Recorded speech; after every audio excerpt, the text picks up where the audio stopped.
Ladies and gentlemen, I am here to hopefully give you some appreciation on one of the coolest skills in the game that frankly I had no idea did half of this stuff either. So today we're talking about the absolute oddball that is Evanescence. So this is a strange move that's actually a bit misleading in its description, and honestly I have a lot of testing to do back in the PSP version because I'm wondering if it's always done this stuff. So okay, Evanescence is a bit of an odd duck. Namely, it's a move that on paper says that it runs up, it does a desperate attack that leaves you incapacitated, right?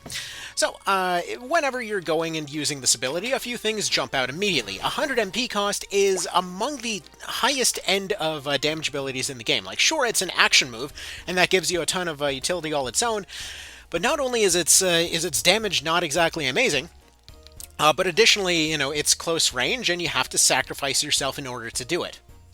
But that's the thing, are you actually sacrificing yourself? This is fascinating, because a few things I want to point out. On the attack side of things, we're going to have all of these guys do their skills later, but upon testing with every defensive ability in the game, Evanescence has a unique property in that it actually bypasses almost every defensive skill full stop. The only things that can actually stop it are things like Phalanx, Dragon Scale, and Gorgon Lock, and in realistic terms, most of those times, you can just poison them instead. However, when it comes to Evanescence, it's able to bypass Evade, Reflect, Apostate, Ivory Tower, all of it.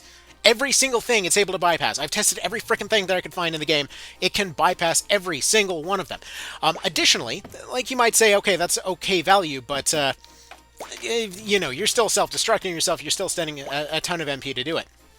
What if I were to tell you that this is a Risk of Rain ability? You might wonder, wait a minute, have you been doing crack? No, but, I mean, too much coffee, yes, but did you notice something right there? Did you notice something about that particular interaction? She didn't attack anything, but let's go ahead and wait a little bit. Actually, we're just going to go ahead and set the rest to AI. We're just going to set the rest to AI and let them do their thing. Actually, we're going to need Denim in just a moment, so we're going to leave it as is. We're going to let this fight carry out and see if you end up picking up on what's going on here.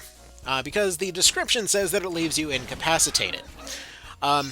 Anyways, let's just go ahead and continue on. As you can see, they're on the ground. It's a real shame they totally self-destructed. That's so weird how that works. Anyway, so a few other quirks about Evanescence. It is completely unable to crit. It does not get any additional damage from physical cards. It also doesn't get any additional damage from magic cards. And yes, I have tested it with a full crit bar, just nothing makes that thing crit at all. It's basically an item effect. So either way, interesting quirk there. Now, if you ever go up to your downed unit, you might notice something interesting.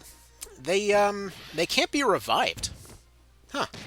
That's kind of funky. Why would they not be able to be revived? Anyway, so continuing on, so its damage doesn't really seem to go up by much of anything. However, it does get a decent bonus from going and using your own personal element. So if you wanted to turn a unit into, a frickin' bomb, you can absolutely do that. Also, he's going to go ahead and resist it because I'm stupid. Anyway, let's continue on here. So, we'll see if anyone's actually picked up on this yet. Go ahead and leave a comment if you did. Anyway, let's continue on here. So, as far as all this stuff is concerned, you may notice that, again, they can't crit, they can't really increase the damage very much. It's not really an impressive amount of damage, and, it's a real tragedy how they just sort of disappeared over there. And, originally I was thinking, like, man, you could just go and revive them and get them back up on their feet and do the whole thing all over again. Maybe you could have used the revival loop to make something like that happen, right? So, it's interesting that, yeah, you still can't revive them. They're just kind of over there. I mean, they're a pretty fast unit. Ninjas are pretty darn fast, and, I mean, it's not like they're undead, right? Like, they didn't turn into a zombie, did they? I mean, we might as well go ahead and double-check with Denim. We might as well go use Exorcism on him, because... on her, rather. Like, it's super weird. Why can't you revive them? They're over there. They're about to bleed out. What are we supposed to do? They can even do this in training. Like, in training mode, they can knock themselves out and get a bleed-out timer. Like, what is that? Why can they do that? Also, yeah, by the way, for those that ever doubted the power of self-destruct knights, there you go. There's 1,000 damage extra on knights. But no, they aren't undead or anything. They can't become undead or anything. God, that's just super weird and funky how that's all working.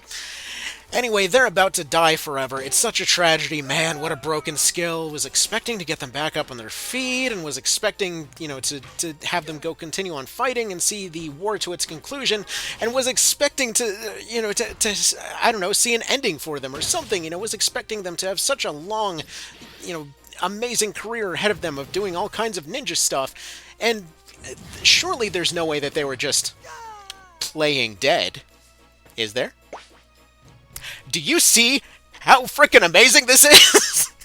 They can be undead without being undead.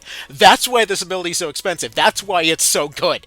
They can essentially bypass they can get all the quirks of being an undead unit with none of the downsides, and additionally, while they do come back with no MP, you can just keep them with more items to just do this again. They can hide in plain sight. The reason I said that this was a Risk of Rain 2 ability, actually technically Risk of Rain 1 as well, the Bandit in that particular case has a move where they do a AoE explosion and then just essentially disappear from the fight for a few seconds and then do it again upon coming back. That's exactly what's going on here.